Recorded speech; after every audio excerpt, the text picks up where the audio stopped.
et des rêves immuables et des liaisons instables. Je quitte une carrière prometteuse qui m'a promis, et mon propre mépris et la considération générale. Je quitte et une mauvaise réputation, et la promesse d'une réputation pire encore. Je quitte quelques centaines de milliers de mots, certains écrits avec plaisir, la plupart écrits avec ennui et pour de l'argent. Je quitte une situation financière misérable, une position irrésolue face aux problèmes de notre temps, un doute usagé, mais de bonne qualité, et l'espoir d'une délivrance. J'emporte de plus dans mon voyage une connaissance inutile du globe, une lecture superficielle des philosophies et de la troisième voie, un désir d'anéantissement et l'espoir d'une délivrance. J'emporte un jeu de cartes, une machine à écrire et un amour malheureux pour la jeunesse européenne. J'emporte enfin la vision d'une pierre tombale qui s'élève au loin dans le désert ou au fond de la mer et porte cette inscription: Sigi, un écrivain suédois, tombé pour rien. Son crime, l'innocence. Oubliez-le souvent.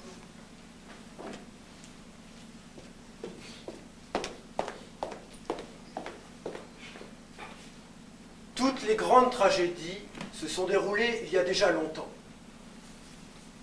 Nous pouvons les lire dans les livres ou les voir représentées au théâtre. Il n'arrive de nos jours que de petites tragédies. Par exemple, des gens ont des enfants, mais ils n'ont pas les moyens de se marier. Ou bien, au cours de sa 3e tournée, un facteur tombe amoureux d'une femme. L'action se passe dans un escalier que l'on est en train de lessiver. Mais ce facteur n'aura jamais assez d'argent pour acheter un chapeau à cette femme, car il a un enfant naturel pour lequel il doit payer une pension alimentaire.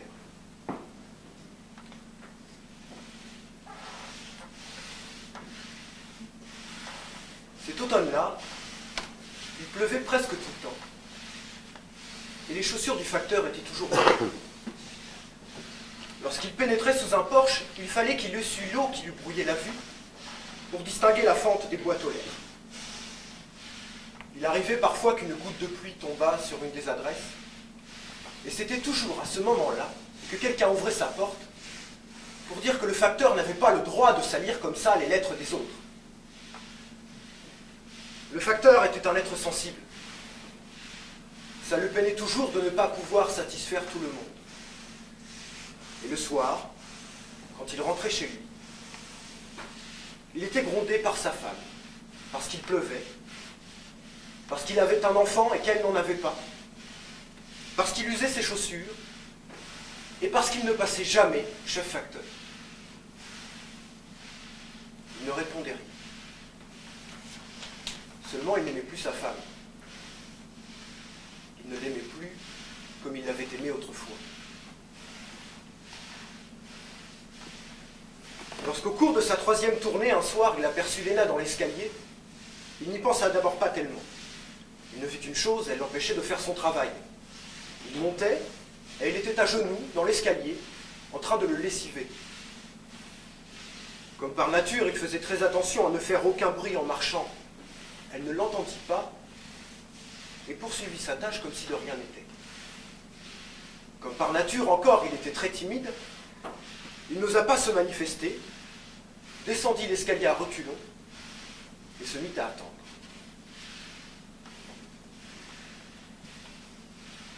Quatre marches restaient encore à laver. Mais quand même, il eut largement le temps de contempler ses jambes. Et c'est bien connu, lorsqu'on regarde pendant un bon moment une femme, il arrive parfois qu'on se mette à l'aimer, du moins à l'aimer un peu. Le facteur voyait ce dos, un dos jeune et innocent qui avait comme des impatiences lorsqu'il se penchait en avant. le facteur aimait beaucoup ce dos. Il aimait aussi beaucoup ses cheveux, des cheveux d'un blond naturel, et qui lui retombaient sur le front, et il aimait ses mains et ses bras, qui semblaient caresser l'escalier avec la serpillière. Je voudrais, pensait-il, je voudrais être un escalier très haut, et que tu me lessives. Et il savait que si, lorsqu'elle allait se retourner, elle était belle, il allait se mettre à l'aimer. C'est alors qu'elle se retourna. Elle était très belle, il bégaya. Je vous laisse seulement monter l'escalier. Il n'y a pas de lettre pour moi, Broberg. Tout en réfléchissant à sa question, il l'aida à transporter le seau près de la porte. Il regarda ensuite dans sa sacoche. Il n'y avait pas de lettre, mais une revue pour chasseurs. Julius Broberg. Tandis qu'il éplait, il espérait qu'il s'agissait de son frère. Mais c'était son mari. Un mari qui chassait le dimanche et aussi parfois la nuit. Autrement, il était bouché. Il lui tendit la revue et il avait un air tellement chagrin en le faisant qu'elle lui demanda ce qui n'allait pas. Il aima aussi beaucoup sa voix. Car lorsqu'on aime quelqu'un, on aime toute sa personne. C'est-à-dire que je vous laisse seulement dire qu'il arrive parfois des lettres si grandes qu'elles n'entrent pas dans les boîtes et qu'il faut que je sonne à la porte. On montait l'escalier, sans doute un gosse curieux et bavard, aussi rentra-t-elle chez elle. Je m'appelle Léna, mais moi je ne reçois jamais d'aussi grand mail. En général, mon mari est de retour vers 5 heures. Le plus souvent, c'est au cours de la première tournée qu'elles arrivent. Et il remonta l'escalier en courant. Les marches étaient glissantes et il glissa et se cogna le genou. Mais il était déjà tellement amoureux qu'il ne sentit aucune douleur. Ce soir-là, avant de revenir chez lui, il entra dans un tabac qui était dans la rue et il acheta une grande enveloppe. Il l'acheta en rougissant comme s'il faisait quelque chose d'inconvenant. Et comme pour dissiper les soupçons, il acheta également le journal du soir. Puis il se mit sous une porte cochère, il déchira le journal et le glissa dans l'enveloppe. Ses mains tremblaient. Il contrefit son écriture. Il inscrivit Julius Broberg, suivi de l'adresse de Julius Broberg. Le soir, sa femme et lui, comme à l'accoutumée, étaient assis à la table du salon, et sa femme lisait à voix haute un roman. Il s'agissait de la traduction d'un livre qui parlait de la guerre de 30 ans. Le héros, un postillon, traversait toutes les lignes, ennemies ou pas, dans le seul but de rejoindre sa bien-aimée, une jeune bourgeoise de la ville de Lutzen. Il suivit cette lecture avec une attention particulière, car il lui semblait que ce livre parlait de lui. Il espérait aussi que ce postillon allait lui apporter quelques tuyaux. Mais il fut très déçu, car en ce temps-là, l'organisation des postes était totalement différente. À la fin du 15e chapitre, sa femme fit une pause. Elle dit « Je ne trouve pas que c'est romantique. » Dis quel sentiment profond ils avaient les gens en ce temps-là. Oui, répondit le facteur. Et il pensait à sa grande enveloppe, qui en ce moment même roulait dans un grand camion jaune en direction du bureau de poste. Le lendemain matin, il se retrouva devant la porte des Broberg. Il était très essoufflé car il avait couru tout le long du chemin. Il sonna, mais personne ne vint ouvrir. Il sonna plusieurs fois, mais personne n'ouvrit. Pour finir, un vieil homme sortit de la porte d'à côté. C'était une de ces vieilles personnes, du genre qui sait tout, et qui aime bien que tout le monde le sache. Oui, il n'y a personne. La dame est allée s'abonner à un journal et puis le monsieur est à sa boucherie. Le pile ne sonnait pas si fort, hein, parce que les piles ne durent que 10 heures ici, et il est très difficile de les recharger.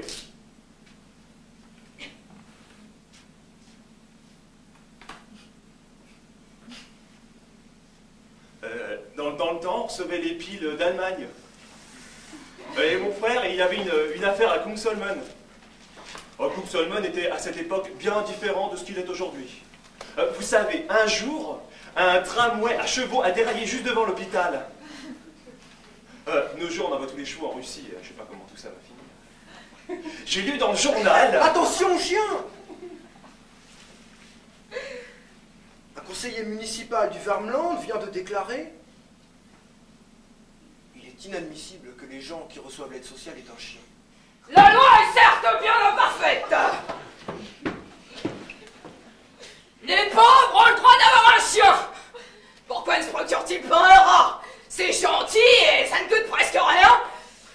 Voilà des gens qui, dans leur maison, entretiennent des chiens toute la vie. Ils pourraient bien jouer avec des mouches qui sont aussi d'excellente compagnie. C'est la commune qui paye, bien sûr. Mais il faut cesser cette aubaine. Sinon, vous verrez que très bientôt, ils finiront par s'offrir une baleine. En fait de mesure, je n'en vois qu'une. Abattre tous ces chiens. Ou alors, pour sauver les deniers de la commune, c'est les pauvres qu'il faudra mettre à mort.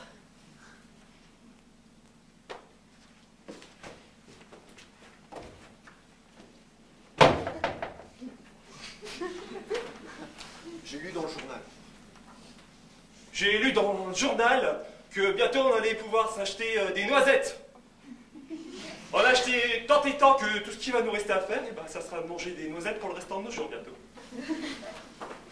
Autrefois, les noisettes, moi je pouvais les casser avec mes dents. Alors maintenant c'est fini. Mais ça fait rien. Je suis déniché un excellent dentiste. Pour vous arracher une chic de la gueule, c'est un vrai sorcier. Si vous voulez son adresse... Non, merci. Bah, qu'est-ce que c'est que ça? Pourquoi vous venez sonner comme ça à la porte des gens et les déranger si vous voulez même pas de cette adresse? C'est seulement à cause de cette lettre. Elle n'entre pas dans la boîte. Je la rapporterai à ma prochaine tournée. Mais pour sûr qu'elle rentre! Bah, de mon temps, on était plus énergique que ça. Le vieil homme lui arracha la lettre des mains et la fit entrer de force dans la fente. Le facteur s'éloigna en courant. À la deuxième tournée, il n'y avait encore personne. À la troisième, Léna était là. Elle sembla contente car elle avait longuement espéré sa venue. Mais elle n'avait pas pu le lui dire. Car on ne peut pas dire de pareilles choses à des gens sans avoir été présentés que lorsqu'on ne les aime pas. J'aurais simplement voulu savoir si la lettre n'avait pas été abîmée. Parce qu'il est arrivé un vieux bonhomme qui me l'a arraché des mains et qui l'a fourré de force dans la boîte. Mais à la première, comme à la deuxième tournée, j'ai sonné. Quelle malchance. Je me demande d'ailleurs bien ce que c'est que cette lettre. Elle est adressée à Julius, et Julius n'est pas là. Pour cette nuit, il est parti à la chasse. J'ai posé la lettre sur le compteur à gaz. Et si vous le voulez, vous pouvez entrer. Et vous pouvez regarder si elle est bien, là où elle est. Car moi, je n'ai pas comme vous l'habitude de ranger des lettres. Alors le facteur dit que malheureusement il était très pressé et qu'en fait il n'avait pas le droit d'entrer dans les appartements durant son service. Mais quand il y arrive qu'il y ait parfois une lettre très importante, la possibilité que je fasse une quatrième tournée se présente à moi. Et dans ce cas précis, c'est même une obligation pour moi que d'entrer à l'intérieur des appartements et de déposer la lettre sur la table de la cuisine. Alors, pour cette quatrième tournée, vous serez le bienvenu. Ce soir-là, quand il rentra chez lui, il annonça à sa femme qu'il devait assister à une conférence sur l'empilement des lettres. Il lui serait ainsi plus facile de devenir chef facteur. Elle s'installa alors sur ses genoux et lui déclara qu'il ne fallait surtout pas qu'il devienne chef facteur, mais postillon. Car les postillons ont des sentiments autrement plus passionnés. Puis elle prit son livre, elle lui fit la lecture. Il transpirait. Il se sentait malheureux. Et quand le livre fut terminé, il était encore assez tôt pour aller au cinéma. Le Une fois dans la foule qui stationnait devant le cinéma, il tenta de filer, mais elle le rappela si fort qu'il eut peur du scandale. Le film racontait un amour interdit au XVIIIe siècle, et sa femme en fut profondément émue. Sur le chemin du retour, elle lui confia qu'elle adorait les grandes tragédies. Le facteur en ressentit un grand bonheur, et en pleine rue, il lui parla. Il lui parla de la pluie qui avait commencé tôt le matin. Il lui parla des lettres humides, de celles qui lessivaient les escaliers et de leur rendez-vous dans la cuisine. Il parla de la lettre qu'il avait postée et du mari qui était couché et qui, cette nuit, était parti à la chasse.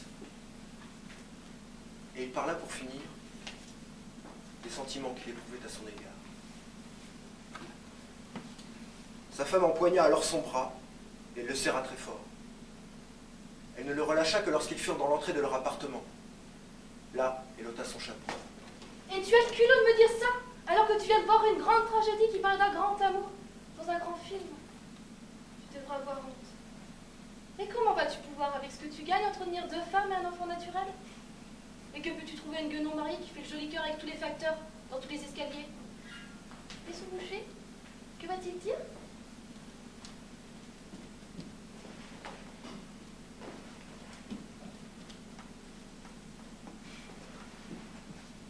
La nuit, le facteur resta longtemps éveillé. Et il ne s'endormit que lorsqu'il eut compris que toutes les grandes tragédies s'étaient déjà déroulées et qu'il ne demeurait plus, aujourd'hui, que de toutes petites tragédies. Léna, elle aussi, resta éveillée. Elle pleurait. Elle était seule.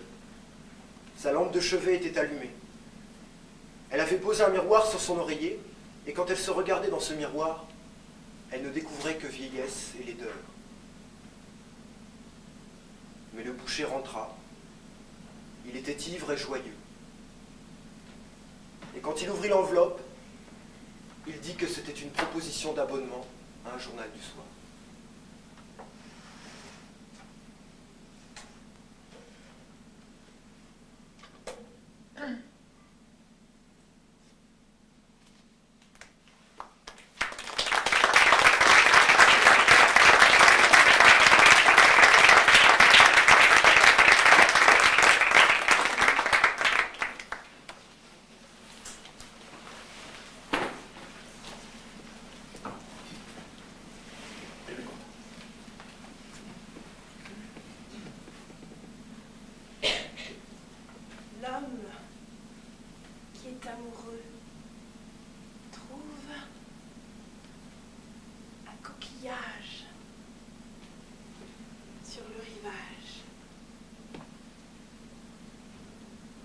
Lorsqu'il le porte à son oreille, il n'entend ni la mer, ni le vent, ni les anges, mais sa propre voix, en train de chanter.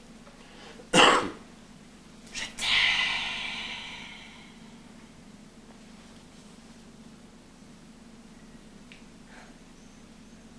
Il n'a jamais rien entendu de si beau. Sur un autre rivage, tous les hommes sont endormis. Quelqu'un marche lentement le long de la mer et porte l'un après l'autre à son oreille. Écoute. Dans certains de ces coquillages humains, il entend des chiens aboyer, dans d'autres des tigres rugir dans le lointain, ou bien des marteaux résonner, dans d'autres encore, gronder le vacarme des machines. Mais dans l'un d'entre eux, il entend l'écho du cri d'un poisson. C'est le bruit que fait l'homme qui est amoureux lorsque quelqu'un le porte à son oreille.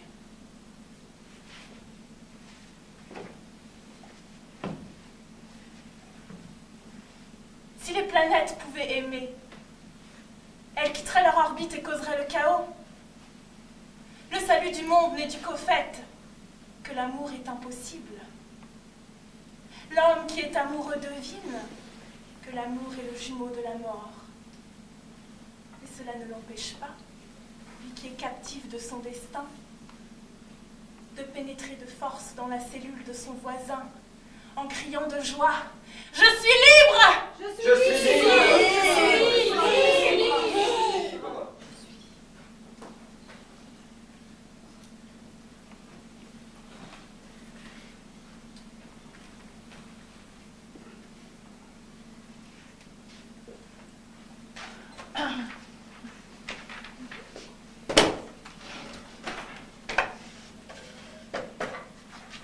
La contrebasse, ou bien la flûte, chacun dispose d'un instrument avec lequel il compte faire l'expérience de la liberté.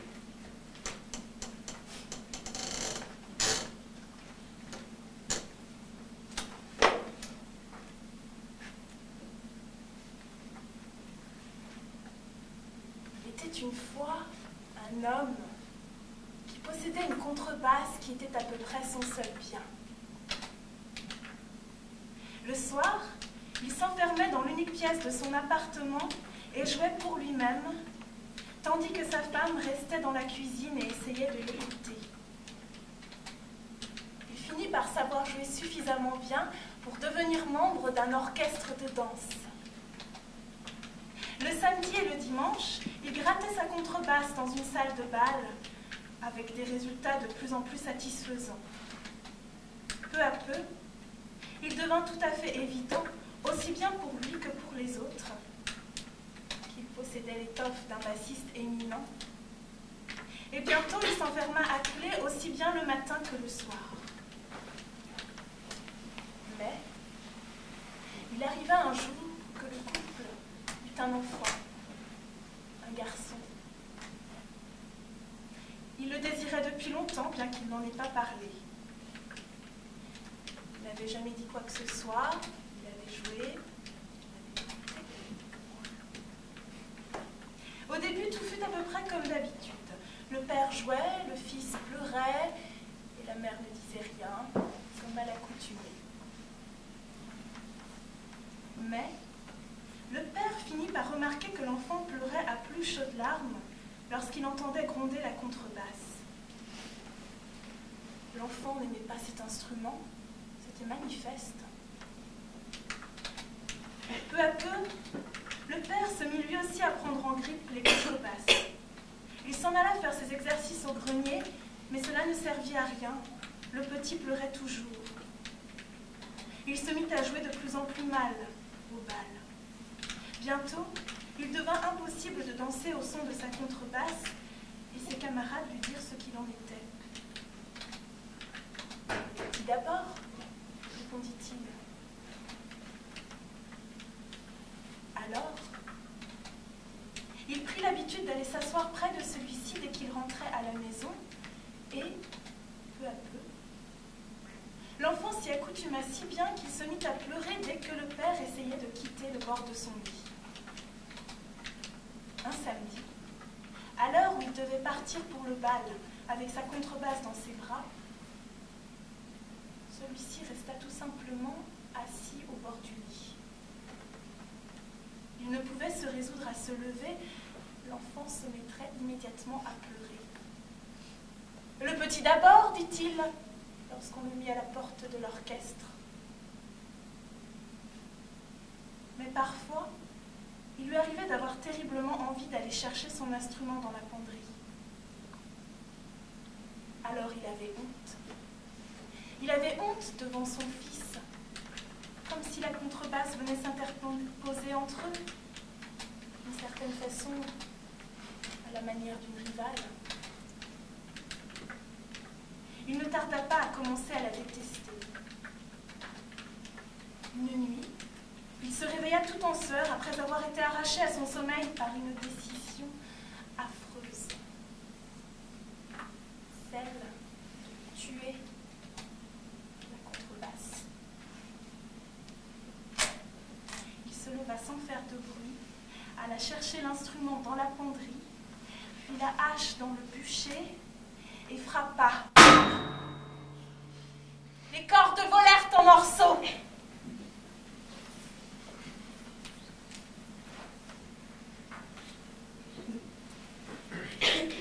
Je ne crois pas que cela ait eu des conséquences heureuses pour qui que ce soit. Mais cette histoire comporte, il est vrai, une part de vérité. Car le meurtre de la contrebasse figure parmi les meurtres les plus courants dans notre société musicienne. N'est-ce pas? Et il est bien vrai que beaucoup de parents cessent de vivre pour leur propre compte quand ils ont des enfants pour lesquels le faire. Oh, ce sont deux êtres admirables. Ils ne s'occupent que de leur enfant et se moquent éperdument du reste. N'est-ce pas délicieux? Ou bien au contraire, ce sont deux êtres affreux. Ils ne s'occupent jamais de leurs enfants. Lui, il continue à collectionner les étiquettes de bouteilles comme auparavant. Et elle est toujours abonnée à tous les journaux féminins à la mode. N'est-ce pas affreux?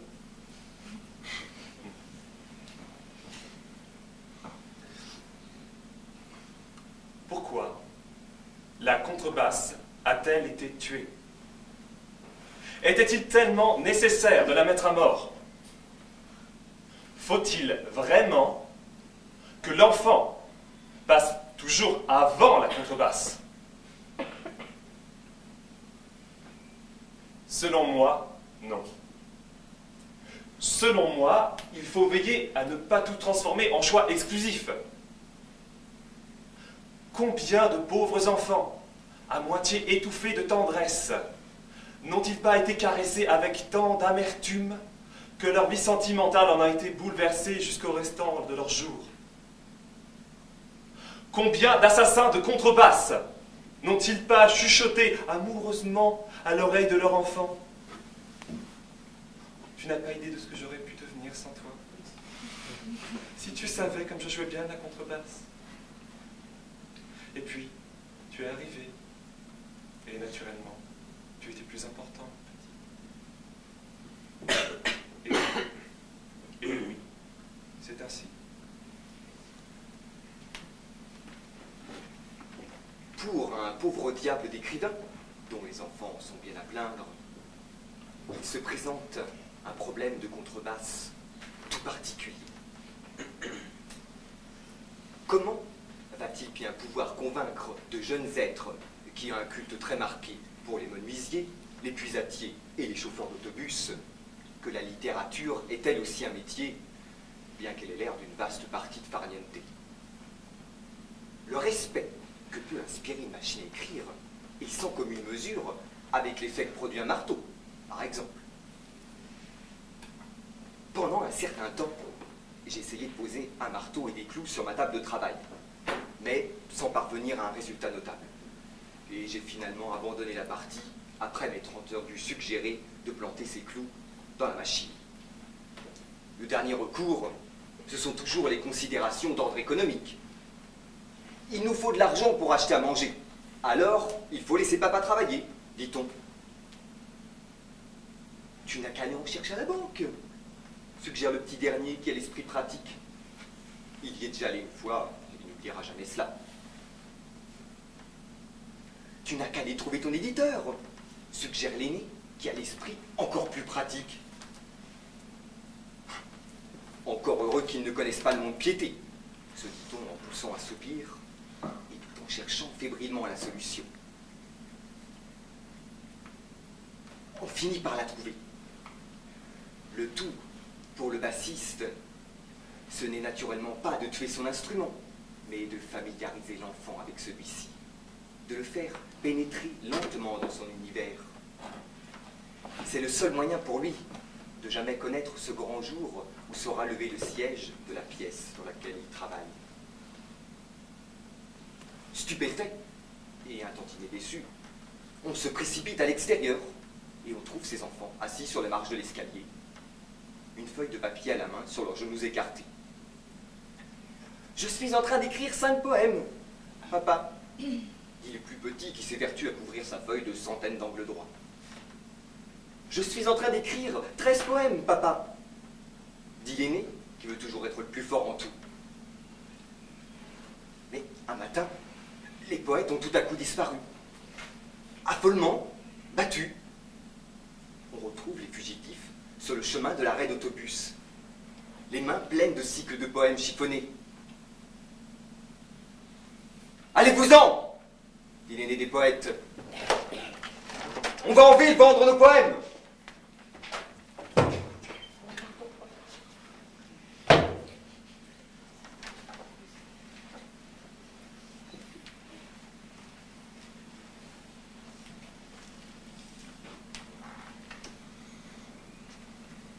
À Vienne, on vient de créer un nouveau service. Il suffit de composer un certain numéro et une demoiselle vous raconte une histoire de sa composition. Raconte-moi une histoire.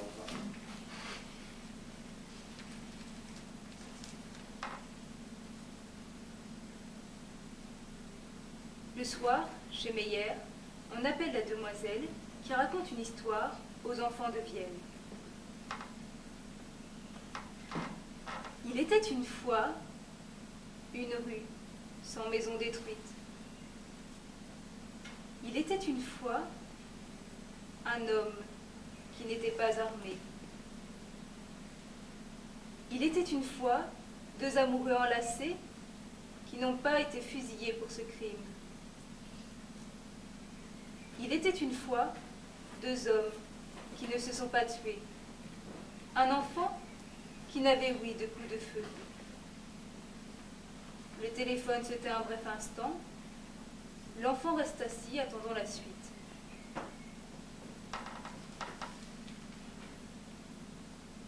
Il était une fois une rue sans maison détruite. Il était une fois un homme qui n'avait pas d'armes.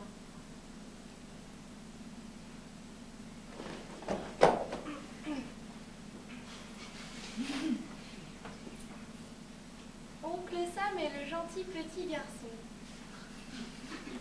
Petit Franco était en train de pleurer lorsque l'oncle Sam vint à passer. Il caressa l'enfant sous le menton. Allons, voyons, pourquoi pleure-t-on?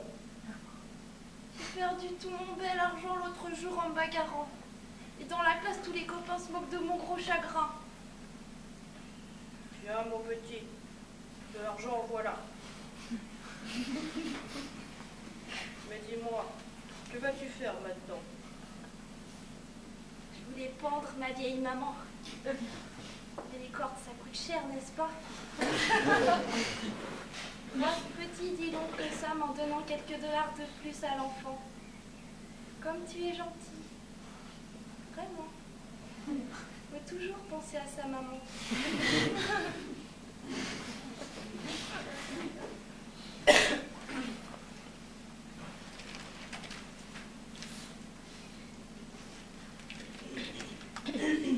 L'homme qui va bientôt mourir fixe de ses yeux sagaces ce ciel qui renferme tout, aussi bien des pierres en train de voler qu'un oiseau en train de tomber. Il aperçoit Dieu sous le joug des étoiles, mais Dieu ne peut plus le forcer à se tenir droit. Sa main a mis trop longtemps à atteindre ce front, et lorsqu'enfin elle y est parvenue, il était froid comme un poisson. L'homme qui va bientôt mourir demande au monde: que me donneras-tu si je reviens sur ma décision? Il connaît bien la réponse. Une rose, un réveil matin ou bien une cocktail party. S'il ne s'en contente pas, on le traitera d'ingrat. Pour l'homme qui va bientôt mourir, la mort n'est pas une honte, mais une mission de confiance qu'il s'est lui-même assignée. À la fois taureau, toréador et le public, il lève l'épée par le cou et applaudit ce combat à l'issue fixée d'avance. Le soir, le soleil se couche et le sable de l'arène s'envole dans l'espace en tourbillonnant. Maintenant, tout est vide, et rien que vide, car l'homme qui va bientôt mourir tient tout dans sa main, et lorsqu'il s'anéantit, tout est anéanti avec lui. Sa puissance ne connaît donc plus de bornes, et n'importe quel être humain au monde peut s'assurer de ses véritables dimensions en sortant à beau jour sur le rebord d'une fenêtre au sommet de l'Empire State Building. En moins de 3 minutes, il sera vénéré comme une idole par la police. En moins de 5 par les pompiers qui auront été appelés d'urgence. En l'espace d'1 heure, il aura la presse à ses pieds. En l'espace de 2, la radio. Et en l'espace de 12, le monde entier. En moins d'une journée, la vie de cet homme aura pris tellement d'importance que pas un seul moyen ne sera épargné pour le sauver et le ramener. Le ramener à quoi au juste? De la sorte, le petit pas qui sépare le plancher, se trouvant devant une fenêtre de la corniche située à l'extérieur de celle-ci, peut transformer une quantité négligeable sur le plan social en quelqu'un de plus puissant que le président. Les espoirs réunis de l'univers tout entier pèsent sur lui de toute leur masse. Et, s'il est faible et facilement influençable, il fera un pas en arrière, mais uniquement pour s'apercevoir qu'alors que, du côté de l'Empire State Building qui donne sur la mort, un être humain peut être à lui seul plus puissant que le président. Du côté du bâtiment qui donne sur la vie, ce même être ne peut même pas attirer l'attention d'une mouche. L'homme qui va bientôt mourir ne demande pas « Mon Dieu, pourquoi m'as-tu abandonné ?» Il sait bien que sa puissance est si considérable que Dieu lui-même n'est pas son pareil. Pendant quelques heures, un jour, une éternité, il est hors d'atteinte de tout. De même que le javelot est hors d'atteinte, tandis qu'il se propulse en sifflant d'un endroit du sol à un autre.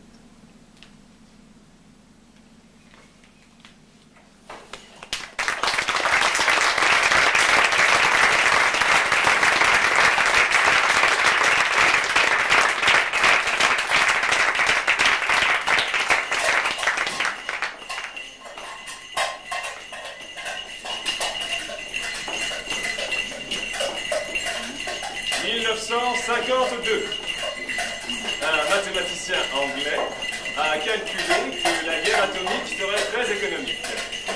Le prix de revient de la mort ne serait en effet que d'une seule livre. La mort avant tout.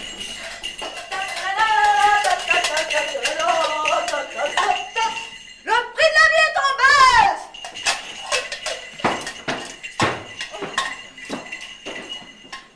Hier, nous valions encore une livre. Mais demain, les cadavres devront payer afin de pouvoir se faire disséquer.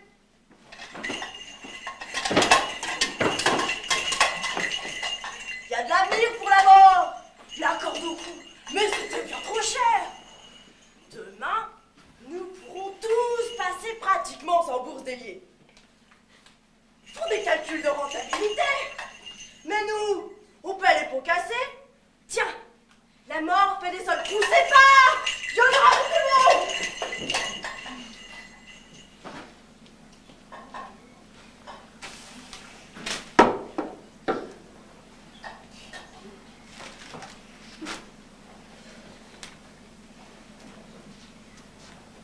Chaque année, en Suède, le début du mois d'août marque le début de la saison des écrevisses.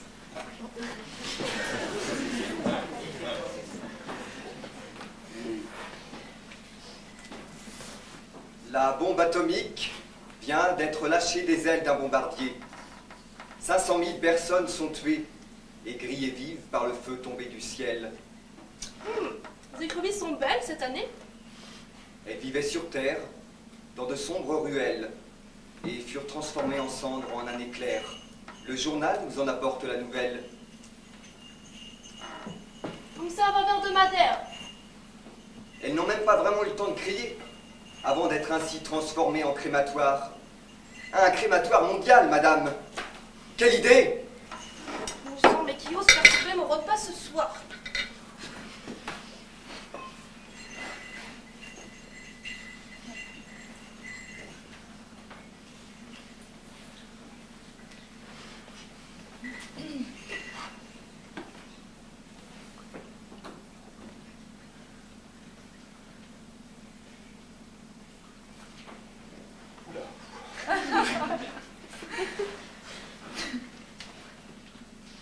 Ah oui, oui.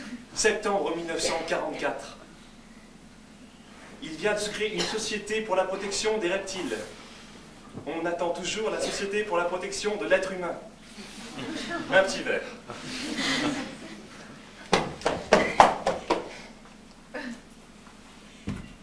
Un petit verre. Un petit verre rampait sur le cadavre d'un soldat. Il rampa longtemps comme cela. À la fin, il n'eut plus rien à manger.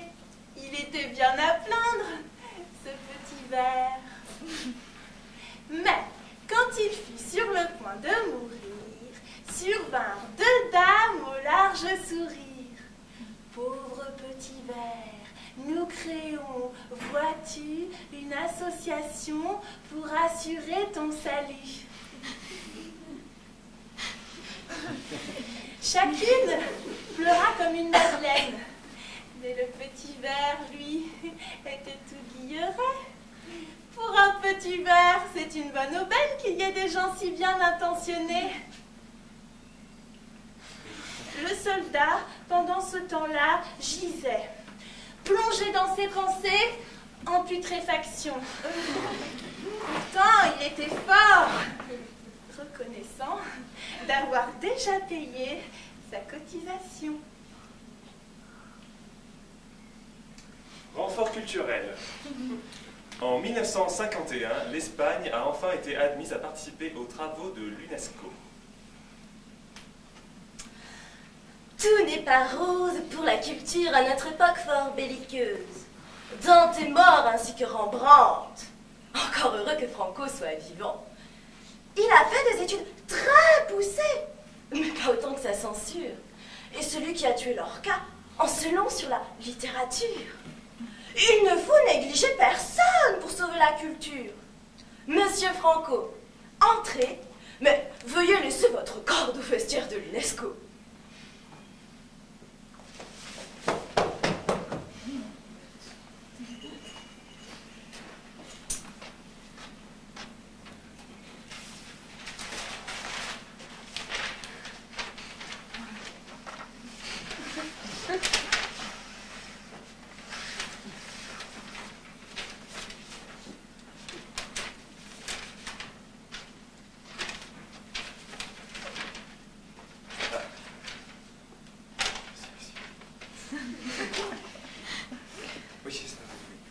Belle manière. À l'occasion de la visite du roi, les autorités de la ville de Luleå ont fait construire des toilettes spéciales qui n'ont même pas été utilisées. Coût 30 000 couronnes. Les chalets des nécessités sont devenus un impératif pour les autorités. Un simple Pékin peut faire ça debout, mais pour un roi, il faut être abrité. Que tous les habitants de la cité se le disent une bonne fois pour toutes. On ne marquera plus occupé, mais réservé pour Sa Majesté. Il convient de faire remarquer la nouvelle mode de chasse d'eau. De la limonade coule au robinet. L'eau, c'est bon pour le populo. Alors voilà, tout est prêt. Manque plus que l'intéressé. Mais bon, le devoir avant tout, ça vaut peut-être pas partout.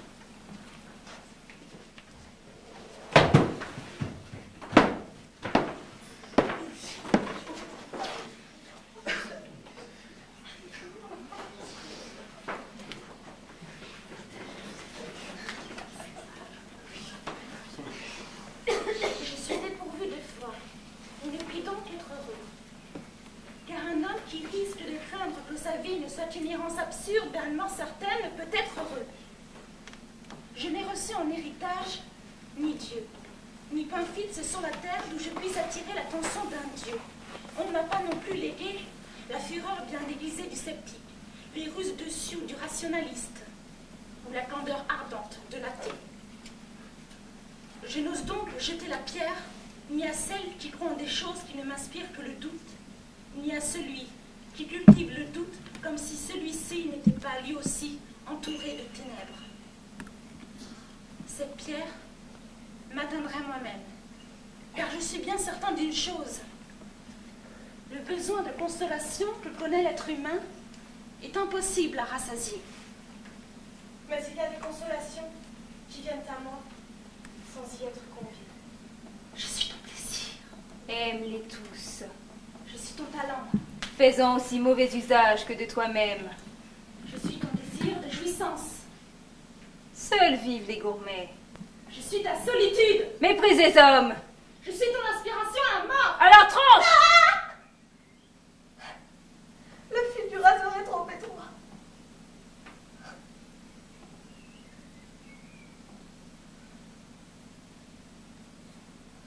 Je peux rester assis, devant un feu, dans la pièce, la moins exposée de tout danger, et sentir soudain la mort me cerner. Elle se trouve dans le feu, tous les objets pointus qui m'entourent, dans le poids du toit et dans la masse des murs. Elle se trouve dans l'eau, dans la neige, dans la chaleur et de mon sang. Que devient alors le sentiment humain de sécurité, si ce n'est une consolation, pour le fait que la mort est ce qu'il y a de plus proche de la vie? Et quelle misérable consolation qui fait que nous rappeler ce qu'elle veut nous faire oublier. Mais la dépression est comme une poupée russe, et dans la dernière poupée se trouve un couteau, une lame de rasoir, un poison, une eau profonde et un seau dans un grand trou. Je finis par devenir l'esclave de tous ces instruments de mort. Ils me suivent comme des chiens, à moins que le chien, ça ne soit moi. Et il me semble comprendre que le suicide est la seule preuve de la liberté humaine. Mais qui me demande de me soucier de l'éternité? Ma vie n'est courte que si je la place sur le bureau du temps. Les possibilités de ma vie ne sont limitées que si je compte le nombre de mots ou le nombre de livres auxquels j'aurai le temps de donner le jour avant de mourir. Mais qui me demande de compter?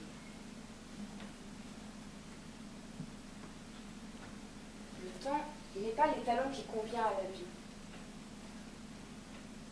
Au fond, le temps est un instrument de mesure sans valeur, car il n'atteint que les objets avancés de ma vie.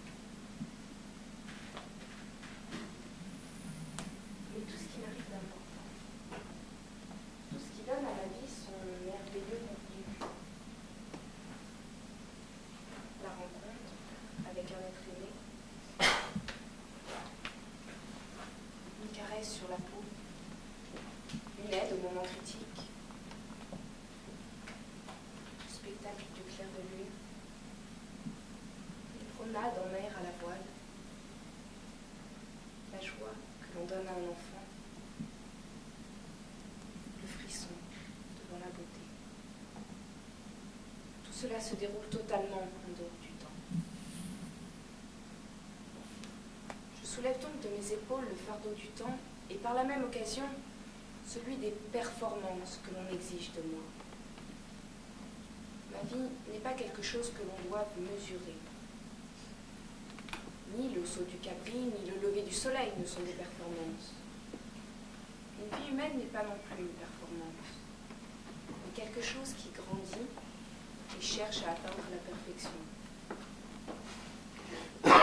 Et ce qui est parfait n'accomplit pas de performance. Ce qui est parfait œuvre en état de repos.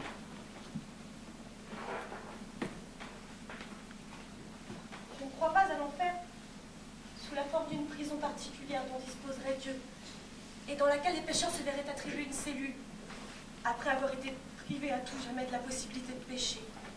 Si je n'y crois pas, c'est qu'il existe sur terre un enfer tout à fait suffisant pour faire régner la justice. L'angoisse de l'homme traqué, le remords de celui qui a commis une faute, la tristesse de celui qui aime en vain, le chagrin de celui qui a été privé d'un être cher et les tourments de celui qui est en prise avec sa conscience. Par contre, j'estime qu'il est tout à fait pénible à tout être humain de vivre pour que soit justifiée l'existence d'un petit paradis particulier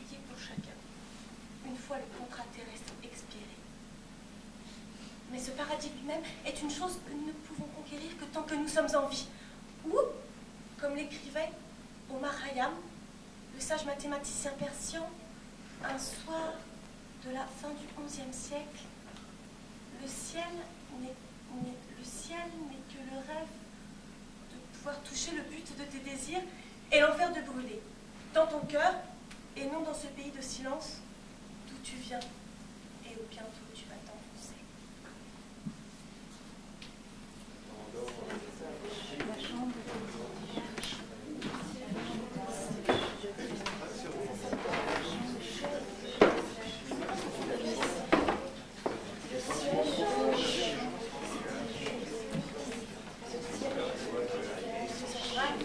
Quel sentiment profond ils avaient les gens en ce temps-là.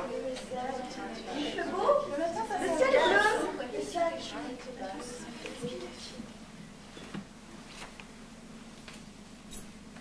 Bonne résolution.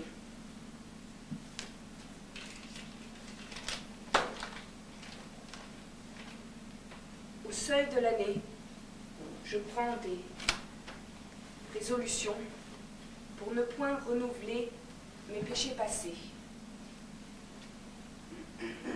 1.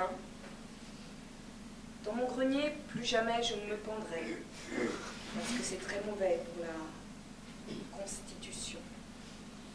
2. L'an prochain, je me promets bien de limiter mon excessive consommation de cyanure. 3. Je ne me causerai plus jamais de blessures à porter des éléphants en grande quantité. 4.